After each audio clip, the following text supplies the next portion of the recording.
The reparations movement really took flight over the last few years with a lot of people getting together and speaking on it and speaking on the needs of Black Americans and speaking on the data to the statistics of Black American life. And personally, I thought there was going to be more. Although I've enjoyed the political commentary of one Yvette Carnell, of one Antonio Moore, and I cherish the data that they've been able to bring forth and even lead me to go look at things even deeper. I have a problem with the way things have been handled because they built something. They did build something with hashtag ADOS. I don't think they specifically built the reparations movement, but I think they built something with hashtag ADOS, and they had a groundswell. They had politicians talking about it in every debate. They have tens of thousands to maybe even hundreds of thousands to millions Black Americans talking about reparations. It's worked its way, you know, through the entertainment industry. It's worked its way through other industries, sports and whatnot. But I don't think we've really gotten a grasp of where we need to be with reparations, because that's all we've done is talk about it. And we haven't put any of that data, any of that work forth. Now, I know that they were aided by some economists, by some people that were far smarter than them, you know, Dr. Sandy Darity. You know, I know they don't see eye to eye with our brother, Dr. Claude Anderson. I mean, he is a elder who has went through way more than most of us will ever encounter. And they haven't seen eye to eye with him. And I think the main reason that they don't see eye to eye with him, because they try to take his concepts and put them into today, and then they just dismiss them. No, you take his concepts and you redo them into today. Because it's not that they're bad concepts, they're just a tad bit dated. They've thrown away some of our elders. They've thrown away some of the people. Oh, the natives have been paid, Rochelle. Oh, you're answering somebody. Oh, y'all got your own thing going. Y'all, I'm just in here talking. Y'all got your own thing in the chat room. I'll leave y'all be. Y'all can handle yourselves. I just happened to look up and I saw the chat room was moving a little bit. Ain't but a few of us in here, but it was enough in here for me to pay attention to y'all. If y'all got y'all conversation going, that's good. That's what this is about. This is obviously to spark conversation, open up ideologies, and then move forward. So when I talk about the things that Yvette and Antonio did over these last few years, I commend them for it. And that's kind of where I start and stop with that. Because, truthfully, after the election, there was no plan. They talked down ballot, down ballot, down ballot, down ballot, down ballot. We down ballot. Okay, now what? See, I wanted more after I gave up my down ballot vote. What if Joe wins? What if Joe loses? We should have had some plans in order. But it always seemed like it was more about just protecting the legacy of hashtag ADOS versus pushing the legacy of ADOS. I had an issue with that. I didn't say much because who am I to say anything? I just, you know I listen less. I've listened to Yvette and Antonio a lot less since the election than I did before the election. I'm always going to stick up for the right thing. You know, and when Tariq Nasheed attacked them, you know, I snapped back. I've snapped back a couple times. I'm going to defend what's right. I don't think what he did was right. If there was some personal shit between them, that's one thing. But it wasn't. He made it more personal and just kept it going. And, you know, he's about fodder. I get it. I totally get it. But they made Tariq their content, where I thought ADOS was supposed to be their content. Not hashtag ADOS, ADOS. I thought ADOS was supposed to be what we were talking about. Reparations was what we were supposed to be talking about. And we got into talking about beefing with Tariq. I'm gleaning from Brother Pharaoh. I'm gleaning from Brother Pharaoh. You gotta, Sister Shannon, you gotta know. Sending me that link I found my crazy ass uncle. I found my crazy ass uncle. Because he ain't really crazy. But I'm reaching out to that king. I'm reaching out to that king today.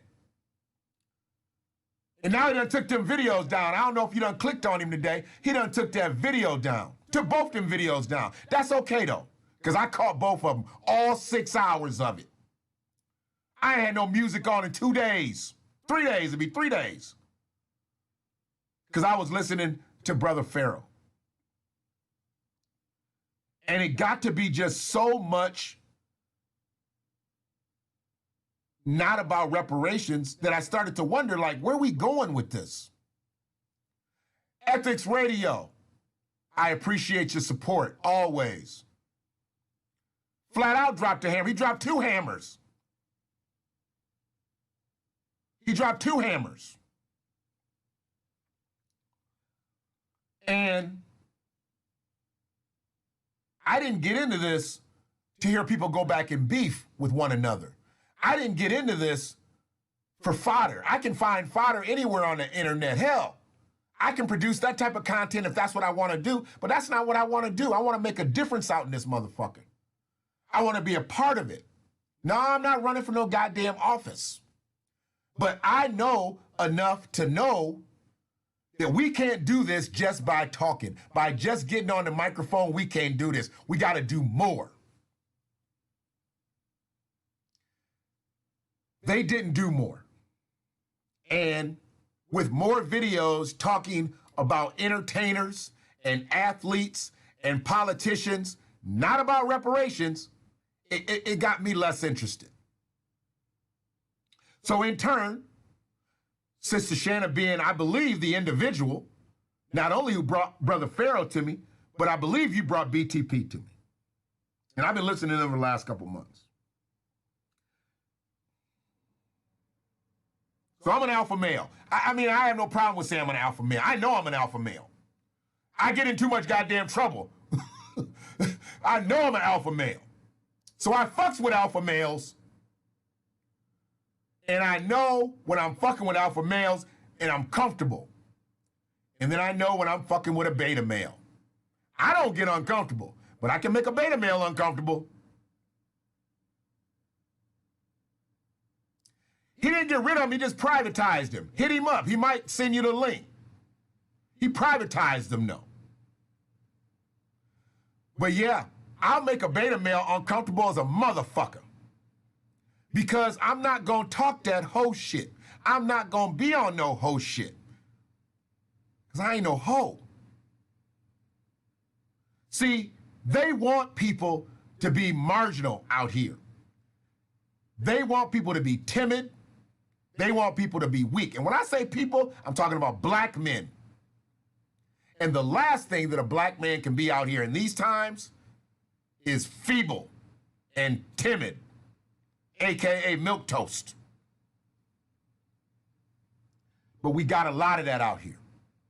And I felt, frankly, like Antonio, he showed that milquetoast side. That brother's got a degree. That brother's got a law degree. That brother's got years in the streets of the legal system. I get it. But I don't give a fuck because I don't care about his legal career. I care about him talking about reparations because that's how I got put on to him. I don't care about all the other shit that he talks about. If he wants to talk about it, that's cool. I get it. But you roped me in, bruh, talking about reparations. You roped me in, bruh, talking about transformative politics. You didn't rope me in talking about rap snacks. You didn't rope me in talking about whether LeBron James should take a knee or not. I don't give a fuck about that.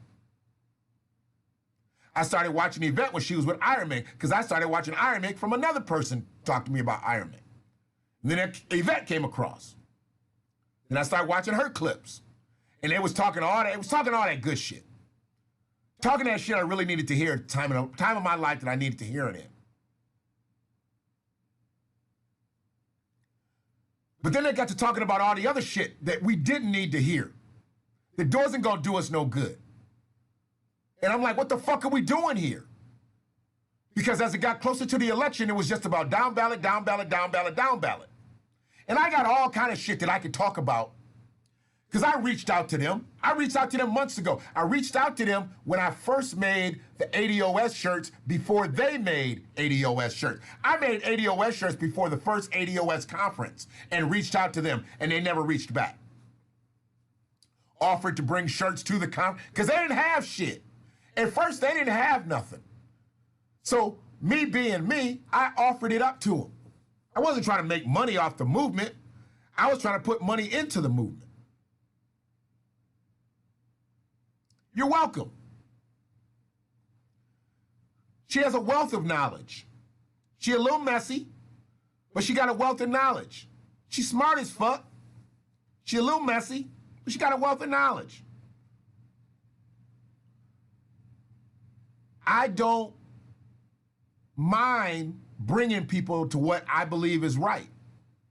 And I think as far as the data goes, I think as far as the ideology goes, I think as far as all the studying that they've done based on restorative justice, I think they on point like a motherfucker.